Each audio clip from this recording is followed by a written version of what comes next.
Assalamualaikum warahmatullahi wabarakatuh.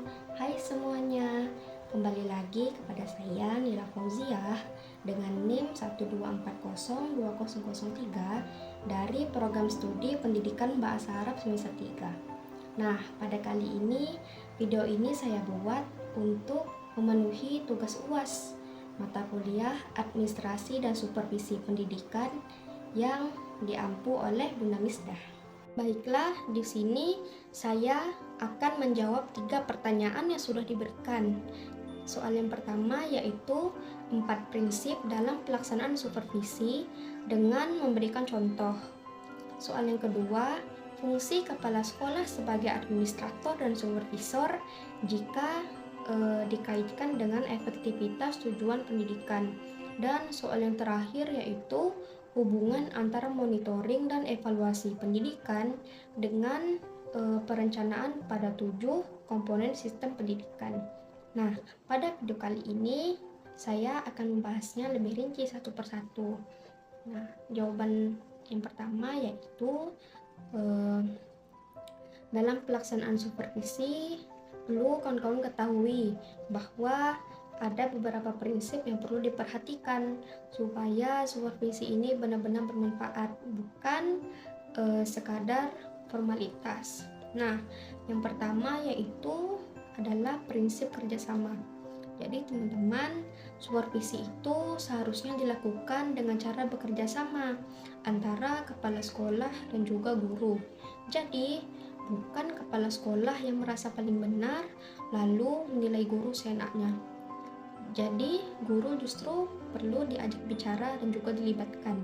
Nah, contohnya yang bisa saya kasih itu misal setelah kepala sekolah melihat proses mengajar di kelas, beliau ini mengajak guru berdiskusi santai tentang pembelajaran tadi, apa yang sudah bagus dan apa yang masih bisa diperbaiki.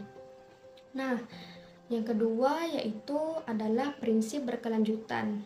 Jadi teman-teman, supervisi itu tidak cukup hanya dilakukan satu kali saja. Kalau cuma sekali, biasanya tidak ada perubahan yang berarti. Jadi supervisi itu harus dilakukan secara rutin supaya ada perkembangan. Nah, bisa diambil contoh, misalnya kepala sekolah itu melakukan supervisi setiap semester dan melihat apakah saran yang sudah diberikan oleh kepala sekolah itu sebelumnya sudah diterapkan atau belum. Nah, selanjutnya yang ketiga yaitu adalah prinsip objektif. Penilaian dalam supervisi harus berdasarkan kenyataan yang ada di kelas, bukan karena suka ataupun tidak suka pada guru tertentu. Contohnya yaitu kepala sekolah menilai guru dari cara mengajar, kemudian cara guru ini mengelola kelas, dan juga dari kesiapan materinya, bukan karena guru tersebut itu dekat secara pribadi ataupun sudah lama mengajar di sekolah tersebut. Nah, dan terakhir yaitu adalah prinsip membina. Jadi teman-teman, tujuan supervisi itu untuk membina dan juga membantu guru, bukan mencari kesalahan. Jadi kalau ada kekurangan, seharusnya dibantu supaya bisa lebih baik. Nah, contohnya itu kalau misalnya ada guru masih kurang menguasai suatu metode pembelajaran, jadi kepala sekolah ini harus memberikan arahan ataupun menyarankan pelatihan yang baik dan juga sesuai. Nah, pada intinya supervisi yang baik itu dilakukan dengan kerjasama terus-menerus, kemudian adil dan tujuannya untuk membantu guru berkembang, bukanlah menjatuhkan. Nah, soal yang kedua yaitu fungsi kepala sekolah sebagai administrator dan supervisor terkait efektivitas tujuan pendidikan. Nah, perlu teman-teman ketahui bahwasanya kepala sekolah itu mempunyai 2 tugas utama, yaitu sebagai administrator yang artinya ngurusin urusan sekolah. Yang kedua yaitu adalah supervisor yang artinya ngawasin guru. Di kedua tugas ini tuh saling bantu biar tujuan pendidikan itu kayak bikin siswa lebih pintar dan sekolah itu bisa lebih baik. Jadi bisa tercapai dengan maksimal. Nah, kalau kepala sekolah sebagai administrator, artinya kepala sekolah itu ngatur segala macam, kayak misalnya duit sekolah, kemudian gedung ataupun aturan. Contohnya kepala sekolah ini atur anggaran buat beli buku ataupun peralatan lab biar siswa ini punya bahan cukup belajar, dan akhirnya tujuan pendidikan kayak siswa itu bisa menguasai matematika ataupun pelajaran lain itu bisa tercapai dengan mudah.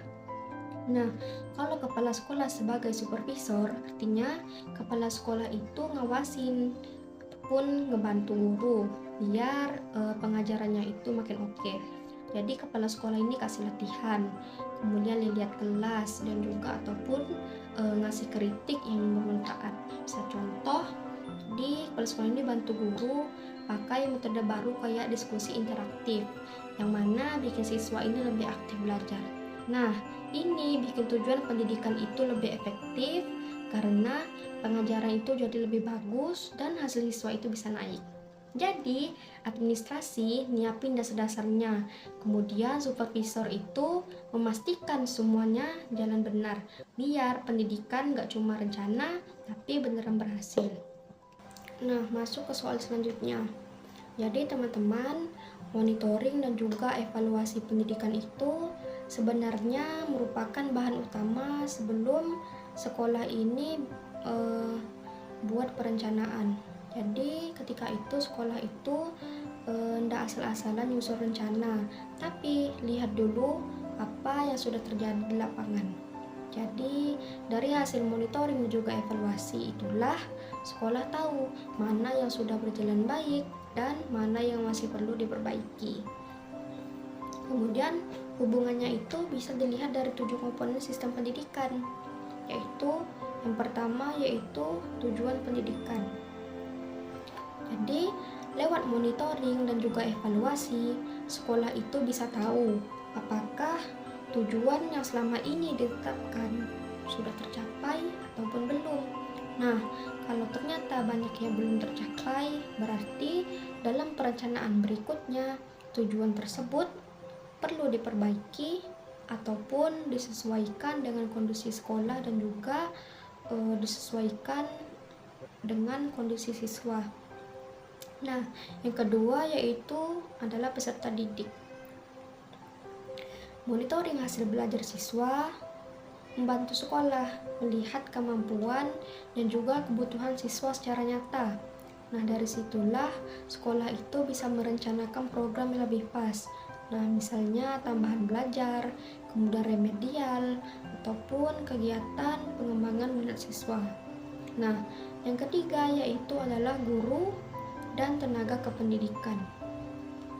Jadi, dengan memantau kinerja guru dan juga staf sekolah, pihak sekolah ini bisa tahu bagian mana yang masih lemah ataupun yang sudah kuat. Hasil evaluasi inilah kemudian dipakai untuk merencanakan pelatihan, kemudian pembinaan, ataupun pembagian tugas agar kerja mereka ini lebih maksimal. Nah, yang keempat yaitu adalah kurikulum. Di evaluasi pelaksanaan kurikulum itu menunjukkan apakah materi dan cara mengajar ini sudah cocok ataupun belum. Kalau dirasa kurang efektif, maka perencanaan kurikulum selanjutnya bisa diperbaiki. Supaya apa? Supaya lebih sesuai dengan kebutuhan siswa. Jadi sekarang ini kita ketahui zaman sudah modern, jadi banyak yang memakai kurikulum merdeka. Nah, yang kelima yaitu ada sarana dan prasarana. Di monitoring fasilitas sekolah itu membantu mengetahui kondisi ruang kelas, kemudian alat belajar, dan perlengkapan lainnya. Nah, dari hasil tadi itulah sekolah itu bisa merencanakan perbaikan ataupun penambahan sarana yang memang dibutuhkan untuk dilengkapi. Nah, dan yang keenam yaitu ada pendanaan. Jadi evaluasi penggunaan dana sekolah itu membantu apa? Membantu melihat apakah anggaran sudah dipakai dengan tepat ataupun belum tepat. Nah, hasilnya itu jadi dasar dalam merencanakan anggaran selanjutnya supaya lebih efisien dan sesuai dengan kebutuhan. Nah, yang terakhir yaitu ada manajemen dan lingkungan sekolah. Monitoring pengelolaan sekolah dan suasana lingkungan belajar. Kedua hal itu membantu sekolah menilai apakah kondisi sekolah sudah mendukung proses belajar. Nah, dari situlah sekolah itu bisa merencanakan kebijakan yang mana bisa membuat suasana itu lebih nyaman ataupun lebih tertib. Jadi intinya monitoring dan evaluasi itu seperti cermin untuk sekolah atau cermin buat sekolah. Nah, dari situlah siswa itu bisa melihat kondisi sebenarnya, lalu menyusun perencanaan yang lebih tepat dan juga sesuai dengan kebutuhan nyata di lapangan. Nah, mungkin hanya sekian yang dapat saya sampaikan. Kira-kira begitulah penjelasan dari saya, teman-teman. Jangan lupa like, komen. Assalamualaikum warahmatullahi wabarakatuh.